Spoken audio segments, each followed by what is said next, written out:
Living Legends, profiles from the National Business Hall of Fame. Brought to you by Bell South. Everything you expect from a leader.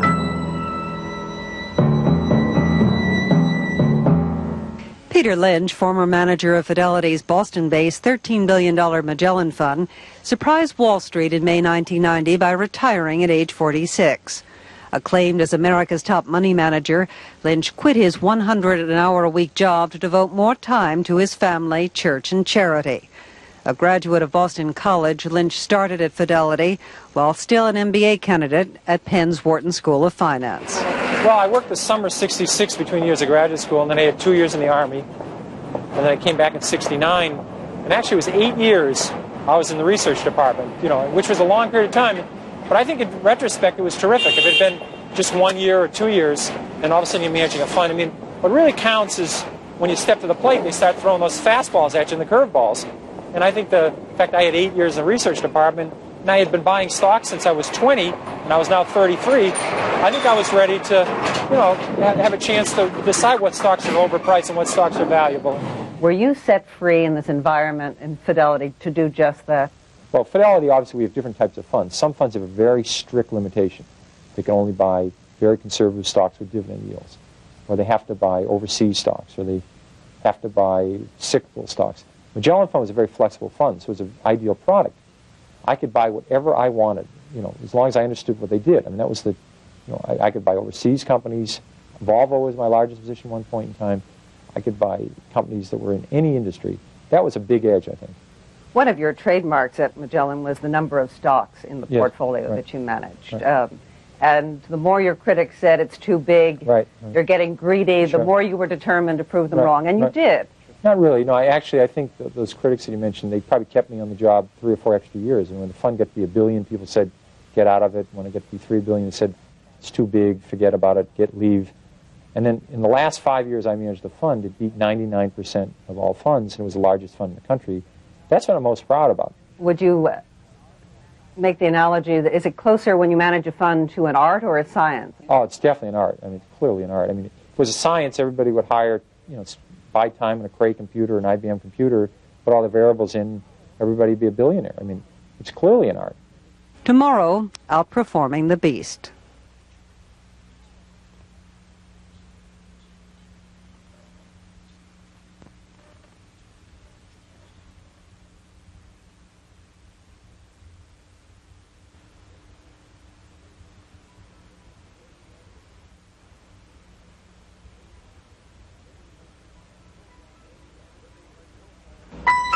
Living Legends, profiles from the National Business Hall of Fame.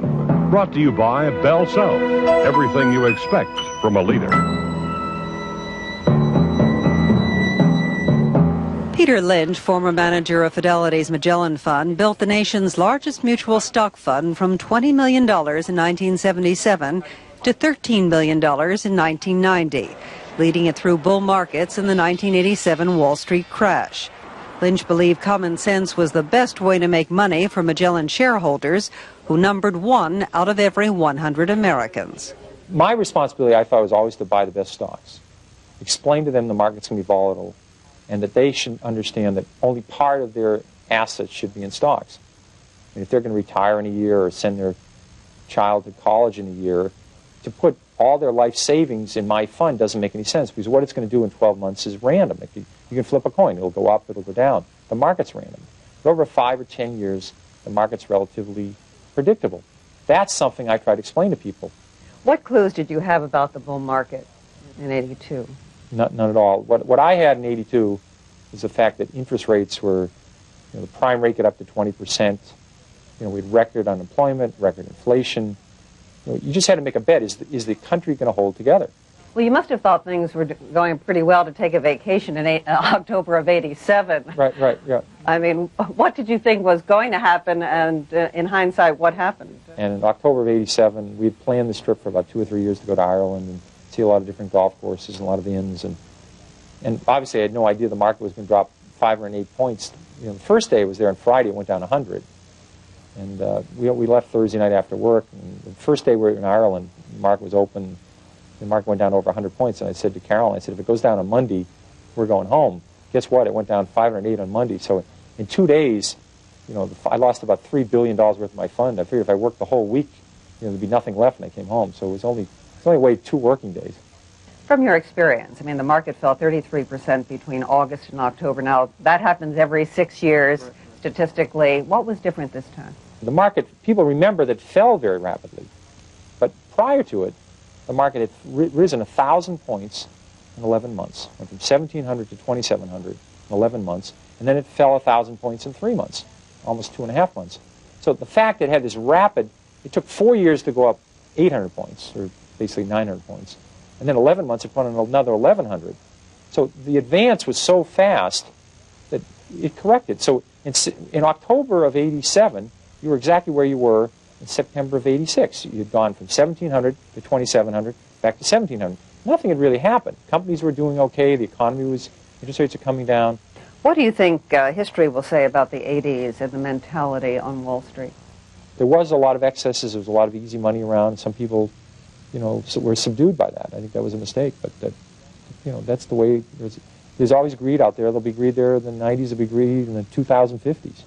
Tomorrow, taking the mystique out of Wall Street.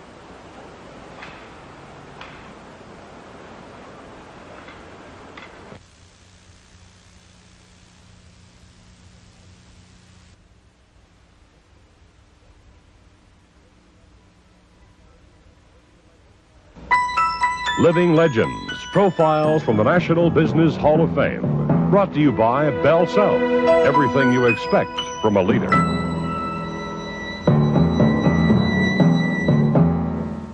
Peter Lynch, the Wall Street wizard who transformed Fidelity's Magellan Fund, believes in buying stock in companies easily understood by the average consumer. His method of spotting small, well-run and growing businesses led him to invest in Hanes Hosiery and Dunkin' Donuts. Since 1977, Lynch's Magellan Fund returned 2,470%, as compared to a return of little better than 500% in Standard & Poor's 500 stock index. What you do is basically you look for companies that have something unique. Like an example would be Toys R Us. When I first found that, they only had 7 or 8 stores. You said to yourself, this concept could have 200 or 300 stores. Now, by nature, some of those companies might be very boring. Well, yeah, that's terrific. That's great. Companies that are boring are wonderful for me. I've done well with companies like Dunkin' Donuts. Well, companies like that, they're very easy to understand. No one's going to invent a better donut somewhere at MIT. You don't have to worry about Korean imports. How do you analyze a Dunkin' Donuts company? Well, there's a company that upgraded their stores. They'd spent a lot of time on the quality of their product. They really spent a lot of time to have a china cup. Their cup was worth over $1 instead of just having a piece of paper or a plastic cup. They said, we want to deliver something very good to the consumer. They really worked on the quality of their coffee. Every 15 minutes they'd throw it away, and they'd cook it within 3 degrees of the right temperature. They really cared about all that. Did you find that in an annual report? No, you had to go visit them and talk to them. But you could find it out. You'd say, this is something that really makes sense.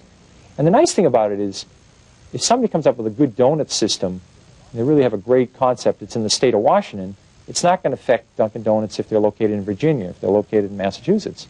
Now, how did you stumble on legs?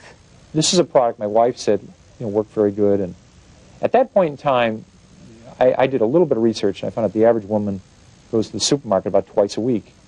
And all the hosiery being sold in the supermarkets was just junk. So here's a company that made a good product, put it into the supermarkets, put it into the drugstores, made it readily available. It was an incredible success. It was the most successful product of the 1970s after Pampers. But Pampers was part of a very big company called Procter & Gamble. This is part of a relatively small company called Hanes. So the stock was a huge success.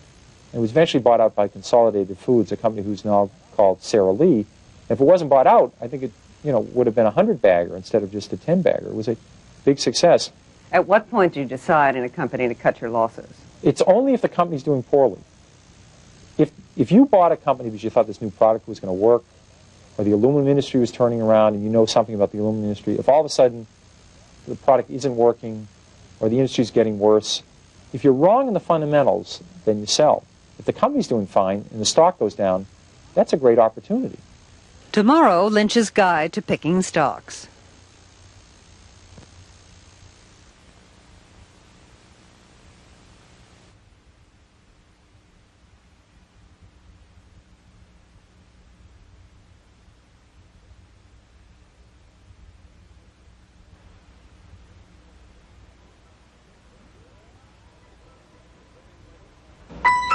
Living Legends, profiles from the National Business Hall of Fame. Brought to you by Bell South. Everything you expect from a leader. The stock market is a special field. I mean, it's an art. I mean, you could be a plumber and be great in the stock market. Investment guru Peter Lynch, former manager of Fidelity's Magellan Fund, wrote One Up on Wall Street to guide the small investor.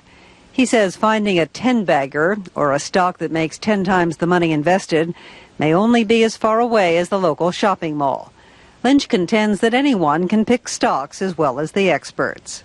Well, it's kind of upsets me that people think that they, in the stock market, it's called a small investor doesn't have a chance. They think they're sort of like a high school basketball team playing against the Los Angeles Lakers or the Boston Celtics. The average investor has a great opportunity if they use their advantages. If they try and predict the stock market, they try and buy things they don't know anything about, they're not going to do well. If they're going to try and just say wake up in the morning, say now's the time to buy Microsoft, and they don't know what the company does, they're off to a rough week.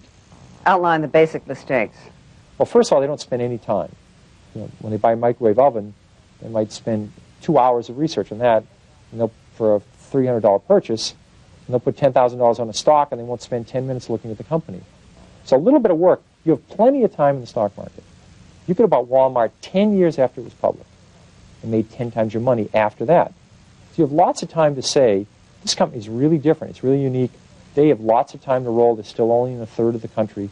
So time is on your side in the stock market. It's not against you. People are too impatient. So the basic lesson of what happens to a stock in 1 or 2 years, ignore that, but watch the earnings. That's right. That's right. You should say, if I own 10 good companies over 4, 5, 10 years, some won't work out, some will do very well, but in total, I'm going to do better and have my money in the bank. But over 12 months or 6 months, it's totally unpredictable. Let's go through your approach just very quickly, summarizing the kind of strategy. Right. Do you talk to economists about? No, you cannot predict the economy. That's hopeless. That's hopeless. Market research. Waste. You can't predict the stock market. And no one's ever predicted right twice in a row. Testing the product yourself. That's very important.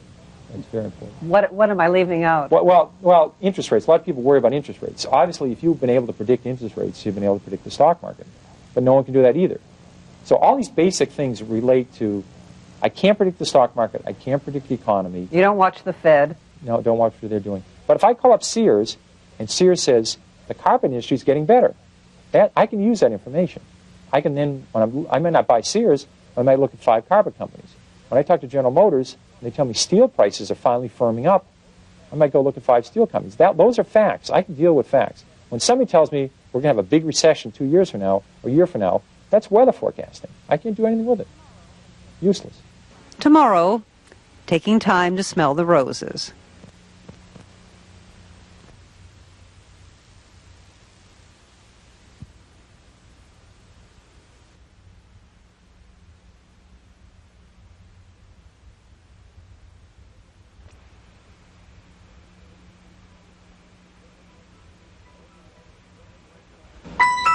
Living Legends, profiles from the National Business Hall of Fame. Brought to you by Bell South. Everything you expect from a leader. Peter Lynch, manager of the nation's largest and most profitable mutual stock fund for 13 years, left his job at Fidelity's Magellan Fund in 1990. Lynch's decision to retire young was influenced by his father's death at 46 when Peter was only 10. It's very hard to get a job when you're 11, 12, or 13, but as a caddy, I was able to work, quite a bit, make some money, help the family out, and it helped me get a job at Fidelity. When I was applying for a job here, there's 75 applicants for 3 spots. I was the only one to caddy for the president for 10 years, so I got one of the 3 spots, and and I worked there for the next 21 years. And yet, personally, you didn't feel time was on your side. I mean, why do you pick up and quit at 46? It was a funny decision because I loved what I did. I loved my fund. It's sort of like a hot fudge sundae indicator. I mean, 1 hot fudge sundae is good, 2 is not so good. When you have to eat 7, you sort of approach nausea. I had a lot of things I enjoyed. I enjoyed my job. I enjoyed my outside charitable activities. I really enjoyed my family. It all didn't fit. It just didn't fit. If we had a 9-day week or a 10-day week, I might have been able to do it. But my person and I probably would have worked 8 days out of the 9-day week. So you can't run a fund half speed. You can't run it at quarter speed. You either run it full out or you don't. I had to come to a decision saying, what I want to do the next 20, 30 years.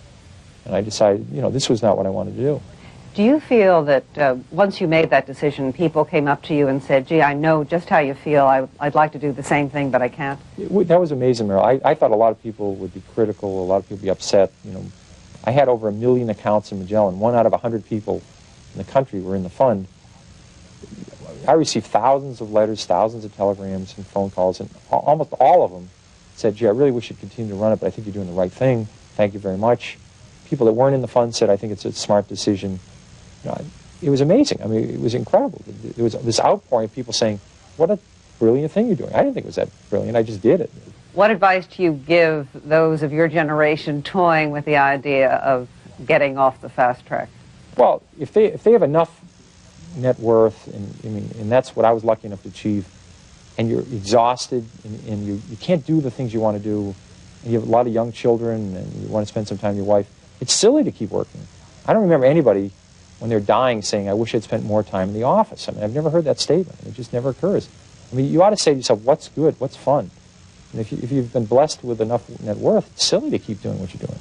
The master of Magellan, Peter Lynch, at age 47, already a Wall Street legend.